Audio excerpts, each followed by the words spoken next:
Un peuple est comme une grande famille. Pour cela, il traverse inévitablement des moments de tension et de désaccord. On peut se chamailler, se disputer sur des sujets, se contredire avec passion, mais les divergences d'opinion ne signifient pas pour autant que l'on est divisé. Dans les pays stables où les gens restent sensés, ces tiraillements ne brisent jamais le lien patriotique qui unit les citoyens. Et quand il s'agit du bien de la nation, ceux-ci n'hésitent pas à oublier leurs divergences et resserrer les rangs. Dans un pays en bonne santé, accuser un acteur politique de diviser le peuple est l'un des pires reproches que l'on puisse lui adresser. Cette charge est si lourde qu'on voit l'accusé se démener pour prouver son innocence. Conscient de ce que représente une telle accusation, sa réaction témoigne de l'importance de l'unité nationale. Malheureusement, cette logique est inversée dans certains pays comme le Togo par exemple, où il arrive fréquemment que des hommes politiques s'enorgueillissent même d'avoir semé la discorde au sein du peuple ou même entre différentes ethnies,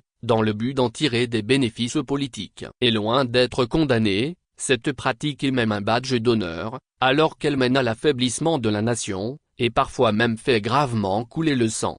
C'est là toute la différence entre un pays qui se respecte et ceux que le président américain Donald Trump avait désignés comme étant des pays de merde. Sans vouloir faire de la polémique autour des propos de Trump, disons qu'ils ont un fond de vérité. Un pays fort est forcément un pays qui valorise l'unité nationale, réprime ceux qui sèment la discorde et protège avant tout la cohésion sociale.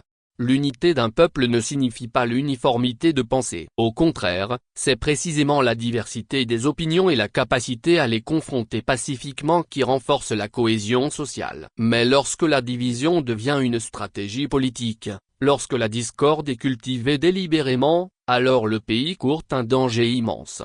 Un peuple uni est un peuple fort, et il n'y a aucun honneur à déchirer le tissu social pour des gains éphémères. Débaucher des opposants, détruire des partis politiques, opposer les citoyens, faire de la division un outil de pouvoir, cela est un délit qui devrait être puni. Mais que faire quand ce sont les punisseurs eux-mêmes qui sont les délinquants? Ce n'est pas facile de vivre dans un pays de merde. Source: sikajournal.tg. Actualité featurée pays politique Togo.